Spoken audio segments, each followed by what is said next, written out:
The heavy oak doors of the courthouse swung open, and the assembled crowd inside fell into an immediate, breathless silence. Derek Sullivan, 42 years old, former professional boxer, stepped into the courtroom with his hands cuffed in front of him, and there was not a single trace of remorse on his face. His broad shoulders were tense, his chin raised high, his eyes gleaming with a cold, defiant challenge that seemed to dare anyone in the room to judge him. Everyone present expected to see a murderer on trial for brutally ending a man's life, but the figure standing before them carried himself as though he had arrived for a victory celebration. The crime scene photographs waited in manila folders on the prosecution's table. The victim's family sat in the front row, weeping silently, their grief a palpable weight in the sterile air. But Derek Sullivan's only concern was proving that he had been right all along. What would unfold in that courtroom on this day would be far more than just another murder trial. It would be a lesson, a reckoning, and perhaps an awakening. Because the judge who would face him across that bench was someone he never expected to see.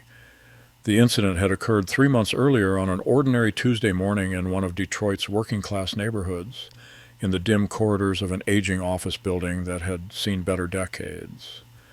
Marcus Johnson, 38 years old, a black custodial worker, had arrived at work early that morning, just as he always did. A father of 2 young children, Marcus was a quiet, hard-working, and respectful man who believed deeply in the dignity of honest labor. For 11 years, he had worked for the building's maintenance company, arriving before dawn to clean the offices, empty the trash, and ensure that when the white-collar workers arrived at 9 a.m., everything would be spotless and ready.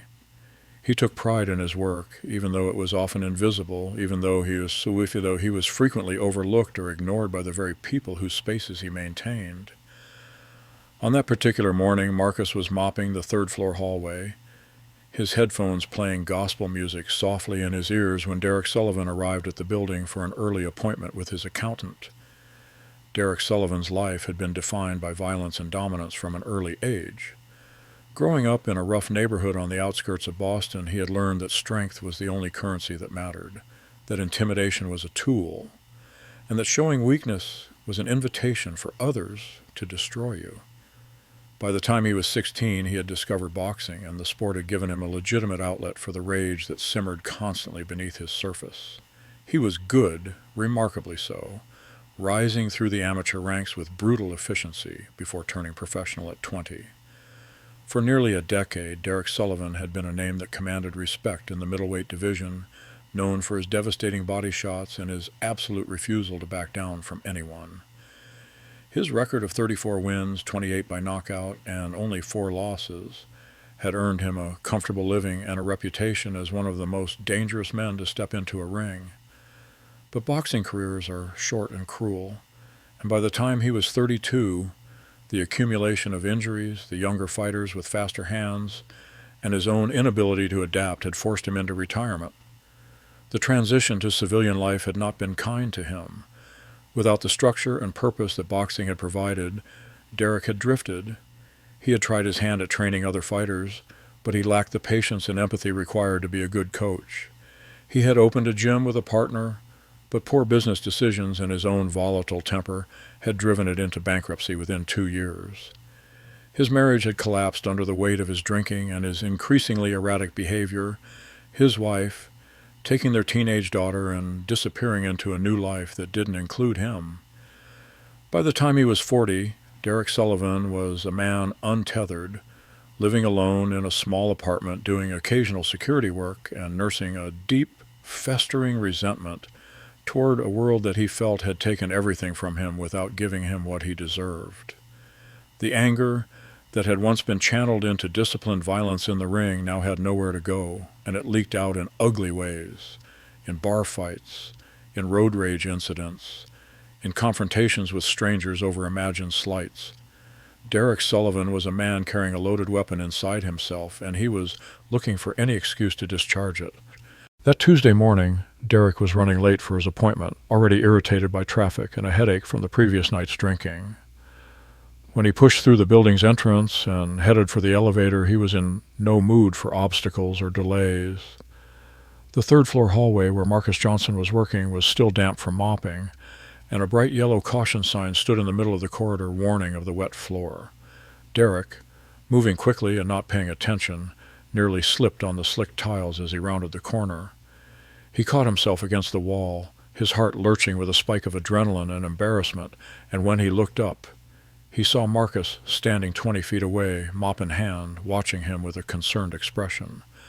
What should have been a minor inconvenience, perhaps even a moment of shared humanity and a quick apology, instead became the spark that would ignite a tragedy. "Watch where you're going, man," Derek snapped, his voice sharp and accusatory, as though the near fall had been a deliberate attack rather than his own carelessness. Marcus, startled by the sudden hostility, pulled out his headphones and raised his hands in a placating gesture. "I'm sorry, sir," he said quietly, his voice calm and respectful. "The floor is still wet.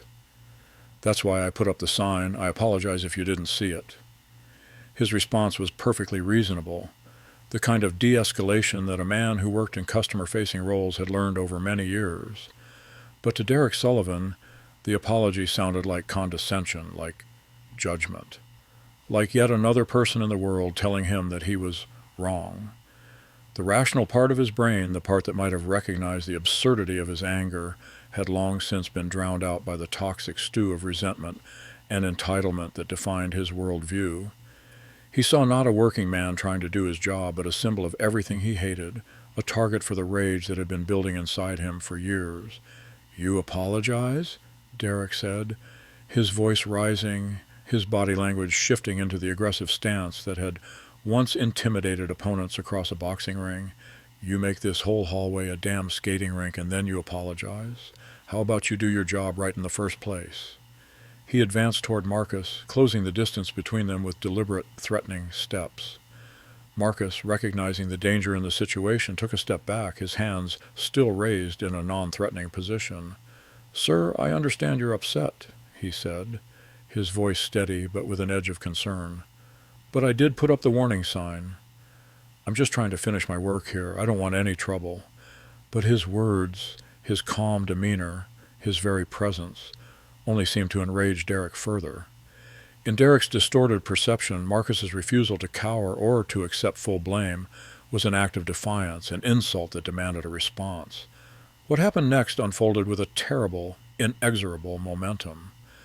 Derek Sullivan, fueled by years of accumulated anger and a lifetime of using physical dominance to solve problems, grabbed Marcus by the shoulder and shoved him hard against the wall. "Don't talk back to me," he snarled, his face inches from Marcus's, his breath hot and sour. "You people think you can do whatever you want, think you're entitled to respect you haven't earned."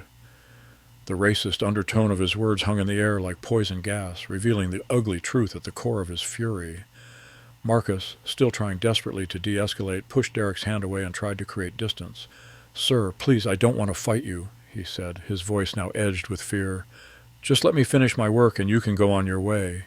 But Derek, interpreting the defensive gesture as an attack, as a challenge to his dominance, responded with the only language he had ever truly mastered. His fist, trained by thousands of hours in the gym, honed by years of professional combat, drove into Marcus's midsection with devastating force. The blow doubled Marcus over, driving the air from his lungs and sending a wave of shock and pain through his body. He staggered backwards, gasping, his mop clattering to the wet floor. For a moment, the hallway was filled only with the sound of Marcus's labored breathing and the distant hum of the building's ventilation system. This should have been the end of it, a shameful assault that Derek could have walked away from, that could have been reported, prosecuted, punished with fines and perhaps probation. But Derek Sullivan, standing over the man he had just attacked, felt no shame, no regret, no impulse to stop. Instead, he felt something else, a dark satisfaction, a sense of power and control that he had been missing for years. And when Marcus, still gasping for breath, looked up at him with eyes full of pain and confusion and asked simply, "Why?" Derek's response was to hit him again. What followed was not a fight, because a fight implies two willing participants. What followed was a brutal, one-sided beating administered by a trained fighter against a man who had no chance of defending himself.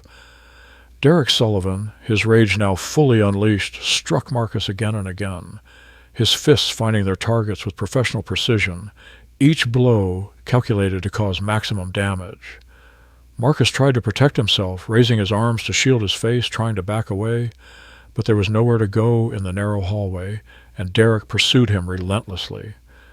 The wet floor that had started this nightmare now became another weapon against Marcus, as his feet slipped on the slick tiles and he fell to his knees. And still Derek continued, raining blows down on the defenseless man, his face twisted into a mask of fury that bore no resemblance to anything human. The sound of fists striking flesh echoed in the empty corridor, punctuated by Marcus's cries of pain and desperate pleas for mercy that went unheard and unheeded. By the time Derek finally stopped, his chest heaving with exertion, his knuckles bloodied and swollen, Marcus Johnson lay motionless on the wet floor in a spreading pool of his own blood. The gospel music still played faintly from the headphones that had fallen from Marcus's ears, a surreal and heartbreaking soundtrack to the scene of violence. Derek stood over the body for a long moment, his rage slowly subsiding, replaced by a different emotion, not remorse or horror at what he had done, but a cold calculation about what would happen next. He looked at his hands, at the blood on them, at the still form on the floor, and then he simply walked away, heading for the stairwell, leaving Marcus Johnson to die alone in that empty hallway while gospel hymns played softly in the background. The building's security guard, making his morning rounds, discovered Marcus 20 minutes later. The paramedics arrived within 8 minutes of the 911 call, their sirens wailing through the quiet morning streets, but by the time they reached the third floor there was nothing they could do. Marcus Johnson was pronounced dead at the scene, his life extinguished by a brutal beating that medical examiners would later determine involved at least 17 separate impacts to his head, face, and torso. The cause of death was listed as traumatic brain injury and internal bleeding, clinical terms that could never capture the horror and injustice of what had actually happened.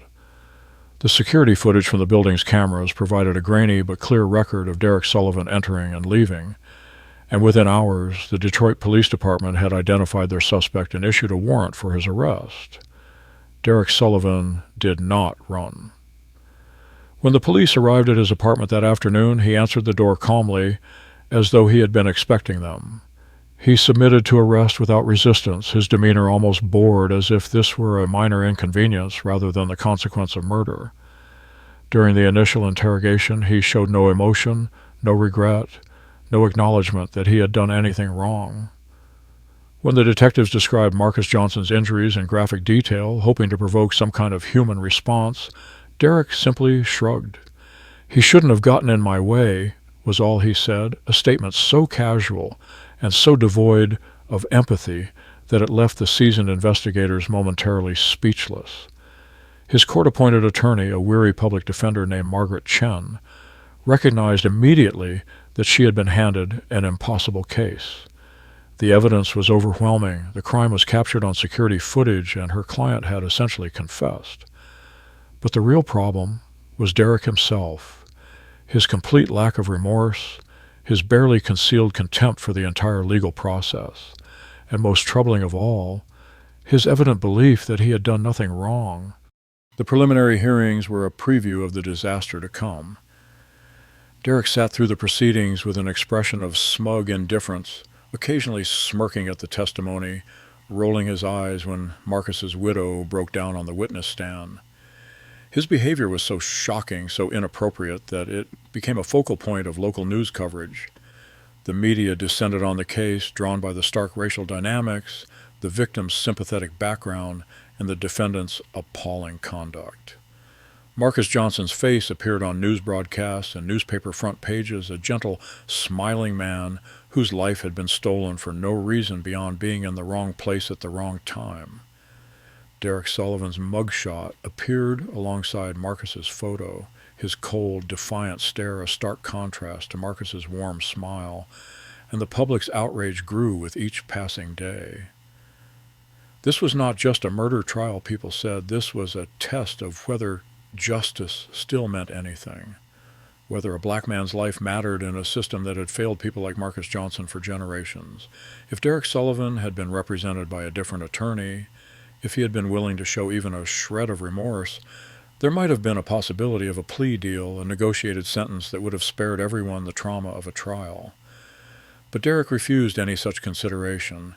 In his warped worldview, accepting a plea would be admitting guilt, admitting weakness, and he would never do that. He insisted on going to trial, convinced that he could persuade a jury that he had been justified, that Marcus had somehow provoked the attack, that he had been defending himself. His attorney tried desperately to make him understand the reality of his situation, that the evidence against him was insurmountable, that his best hope was to plead guilty and hope for a merciful sentence. But Derek Sullivan had never backed down from a fight in his life, and he wasn't about to start now. And so the case proceeded to trial, and the city of Detroit waited to see what justice would look like for Marcus Johnson and his family. The trial was assigned to Judge Harold Thompson, a fact that was noted with particular interest by those who had been following the case. Judge Thompson was a highly respected figure in the Detroit legal community, known for his measured temperament, his deep knowledge of the law, and his reputation for fairness. He had served on the bench for 23 years, presiding over hundreds of cases ranging from minor civil disputes to capital murder trials. He was also a black man, a fact that Derek Sullivan's supporters in the online fever swamp seized upon as evidence of bias, while Marcus Johnson's supporters saw as a hopeful sign that justice might finally be colorblind. Judge Thompson himself, aware of the intense scrutiny that would accompany this trial, prepared meticulously, reviewing every piece of evidence, every legal precedent, determined to ensure that the proceedings would be conducted with absolute integrity. He knew that whatever verdict emerged from this courtroom would be analyzed and debated and weaponized by people with agendas far removed from the actual facts of the case. His job was to ensure that the trial itself was beyond reproach, that justice was administered fairly and impartially, regardless of who sat in the defendant's chair or the witness stand. But what Judge Thompson could not have fully anticipated was just how thoroughly Derek Sullivan would sabotage his own defense, how completely he would reveal himself to be exactly the monster that the prosecution claimed he was. And the judge certainly could not have anticipated that he himself would become a target of Derek Sullivan's rage and prejudice, that the trial would become not just a reckoning for a murder, but a confrontation between two fundamentally different visions of what justice means and who deserves it. The trial began on a cold Monday morning in late November, when the sky hung low and gray over Detroit, mirroring the somber mood of everyone assembled in Courtroom 6B of the Frank Murphy Hall of Justice. The gallery was packed beyond capacity, with spectators lining the walls and spilling into the hallway outside, all drawn by the magnetic pull of a case that had captured the city's attention and ignited passionate debates about race, justice, and violence. Local news cameras were positioned in their designated area, ready to broadcast every moment to a public that had already formed strong opinions. At the prosecution table sat Assistant District Attorney James Mitchell, a veteran prosecutor with a reputation for meticulous preparation, surrounded by stacks of evidence binders and crime scene photographs. Across the aisle, Margaret Chen sat with her client, Derek Sullivan, who had refused to wear the suit she had suggested and instead appeared in a tight black T-shirt that emphasized his still impressive physique, his arms crossed, his expression one of barely contained contempt. When Judge Harold Thompson entered through the door behind the bench, the bailiff's call of "all rise" brought everyone to their feet. Judge Thompson was a man of medium height and solid build, his close-cropped gray hair and reading glasses giving him a scholarly appearance that belied the steel beneath. He moved with the unhurried dignity of someone who had presided over countless trials, who had heard every excuse and seen every variety of human cruelty and redemption. As he settled into his chair and surveyed the courtroom, his dark eyes were calm but penetrating, missing nothing. He acknowledged the attorneys with a slight nod, glanced at the jury box where 12 citizens sat with expressions ranging from curiosity to apprehension, and then his gaze settled on Derek Sullivan. For a long moment the two men locked eyes across the courtroom, and what passed between them was unspoken but palpable. Derek's expression hardened into a sneer, while Judge Thompson's face remained impassive, professional, revealing nothing of his thoughts. Then the judge looked away, breaking the connection, and called the court to order with a firm strike of his gavel. The prosecution's opening statement was a masterclass in narrative construction, painting a vivid and heartbreaking picture of Marcus Johnson's life and the senseless violence that had ended it. James Mitchell spoke directly to the jury, his voice clear and passionate, describing Marcus as a devoted father who worked 2 jobs to provide for his children, a faithful husband, married for 15 years, a man who attended church every Sunday and volunteered at a local youth center on weekends. He showed the jury photographs of Marcus with his family, smiling at a barbecue, helping his daughter with homework, images that transformed the victim from an abstract concept into a real human being whose absence left a gaping wound. Then Mitchell shifted his tone, describing the attack itself with clinical precision, walking the jury through the security footage frame by frame, showing them the exact moment when Derek Sullivan's fist first struck Marcus, when the beating began, when Marcus fell to the floor, and when Derek finally walked away, leaving him to die alone. The prosecutor's voice rose with righteous anger as he pointed at the defendant and declared, "This man is not a victim. This man is not a hero. This man is a murderer who killed an innocent person for no reason other than his own rage and prejudice, and the evidence will prove beyond any doubt that he deserves to be held accountable." Margaret Chen's opening statement was a study in damage control, an attempt to acknowledge the indefensible while begging for understanding. She did not try to claim Derek was innocent, instead arguing that the case was more complicated than a simple story of good versus evil. She spoke about Derek's difficult childhood, his career as a boxer where he had been trained to use violence as a tool, his struggles with alcohol and depression after retirement, his deteriorating mental health that had gone unaddressed for years. She painted a portrait of a man who had been failed by systems that should have helped him, who had fallen through the cracks and ended up in a moment of catastrophic poor judgment.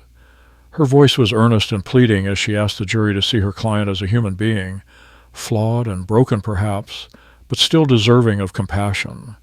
It was a skillful performance, delivered with genuine emotion, but even as she spoke, Derek Sullivan sat beside her with that same contemptuous smirk, undermining every word. Several jurors noticed his expression and exchanged glances, their faces registering confusion and growing distaste. The prosecution's case unfolded over 8 days, a relentless accumulation of evidence that built an insurmountable wall around Derek Sullivan. The security guard who discovered Marcus's body testified about the horrific scene, his voice breaking as he described trying to find a pulse and realizing there was nothing he could do.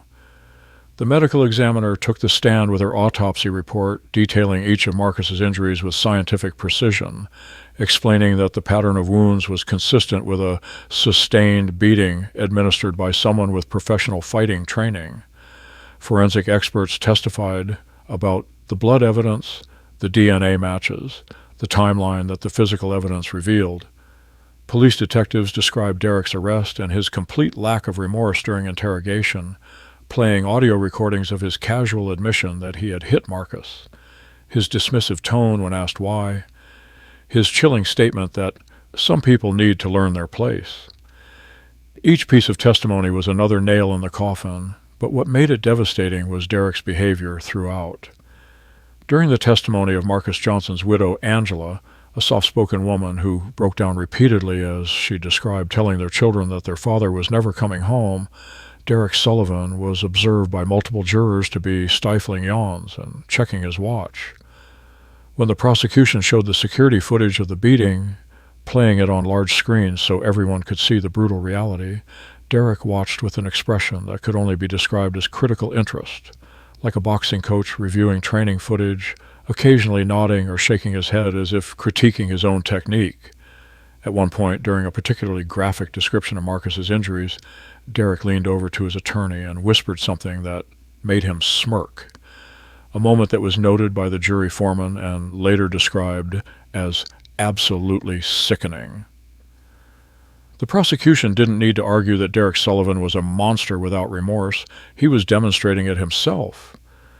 But if the prosecution's case had been devastating, Derek's behavior during the defense's turn was catastrophic. Margaret Chen called a psychologist to testify about Derek's history of head trauma from boxing, arguing that repeated concussions had damaged his impulse control and judgment. The expert spoke about chronic traumatic encephalopathy, about how the brain's frontal lobes could be compromised by years of being struck, about how this physical damage could manifest as aggression and poor decision-making. It was a scientifically sound argument that might have generated some sympathy, except that Derek, sitting at the defense table, was visibly rolling his eyes and shaking his head in disagreement with his own expert witness. When the psychologist suggested that Derek might benefit from treatment and rehabilitation, Derek actually laughed out loud, a sharp bark of derisive amusement that echoed through the silent courtroom. Judge Thompson's gavel came down hard, and his voice cut through the air like a blade. "Mr. Sullivan, you will control yourself in my courtroom, or you will be removed. Do you understand me?" Derek met the judge's gaze with open defiance and said nothing, simply shrugging his shoulders in dismissive contempt. The tension between Derek Sullivan and Judge Thompson had been building throughout the trial, a slow-burning fuse that everyone could sense, but that neither man had directly addressed.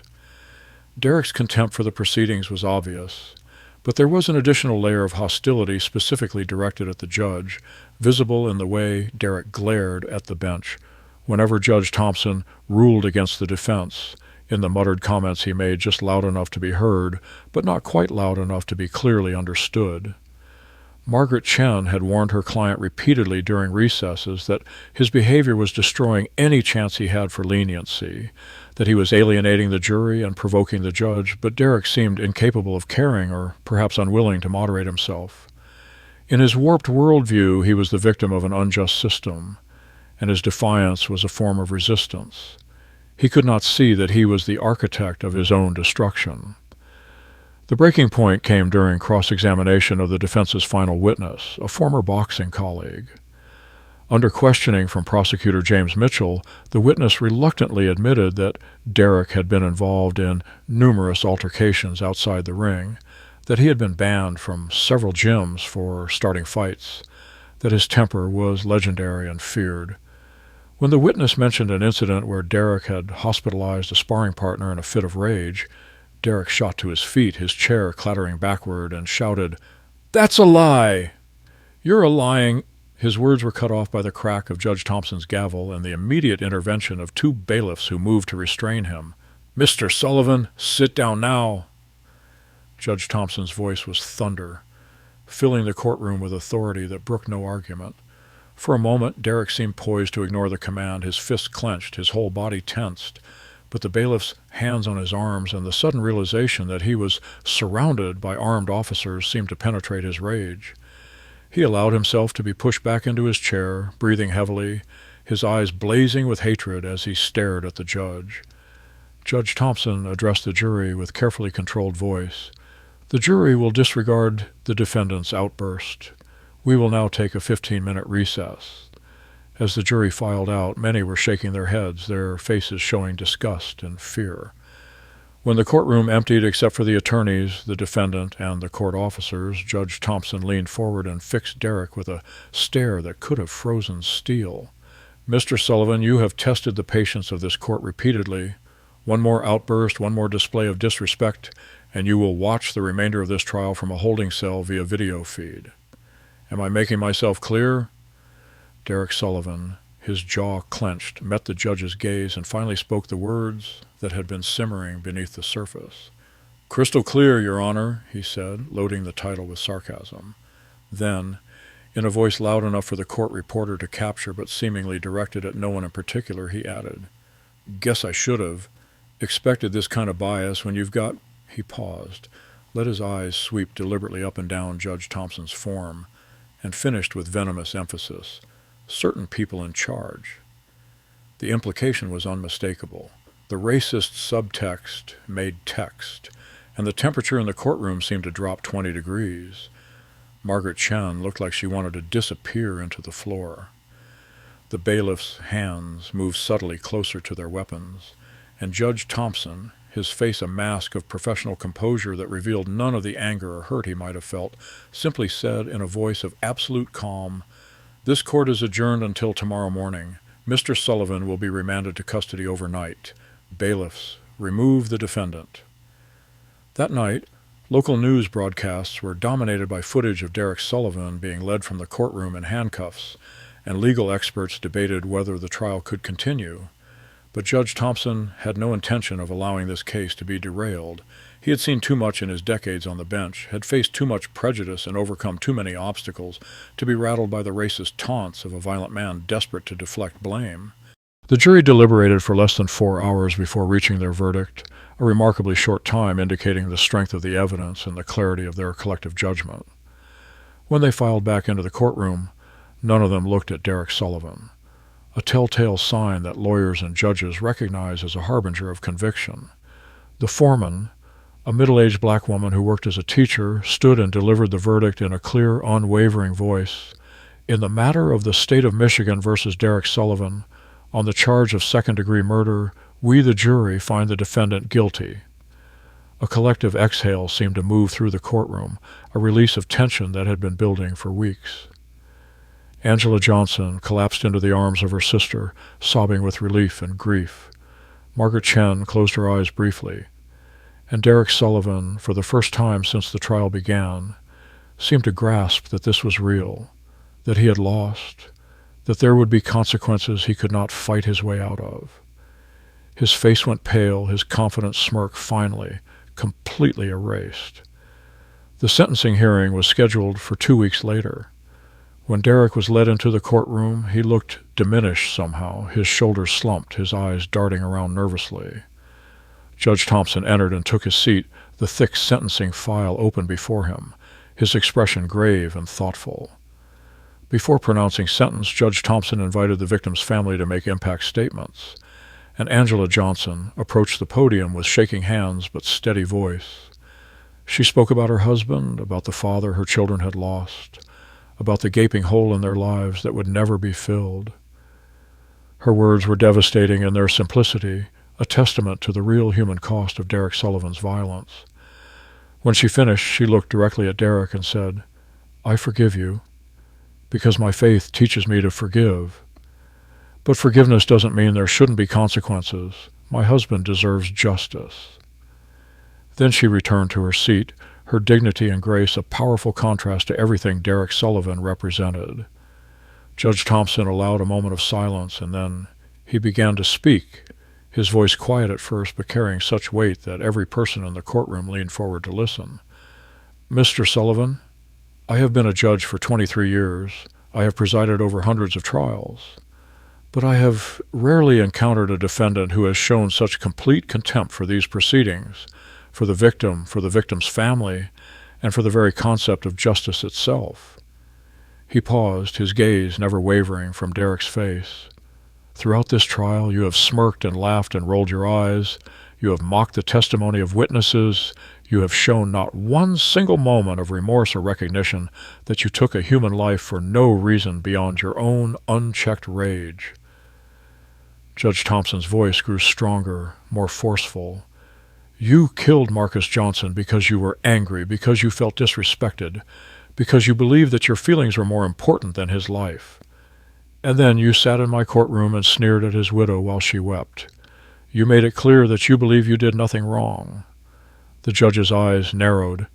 "And you attempted to suggest that you could not receive a fair trial because of my race. Let me address that directly."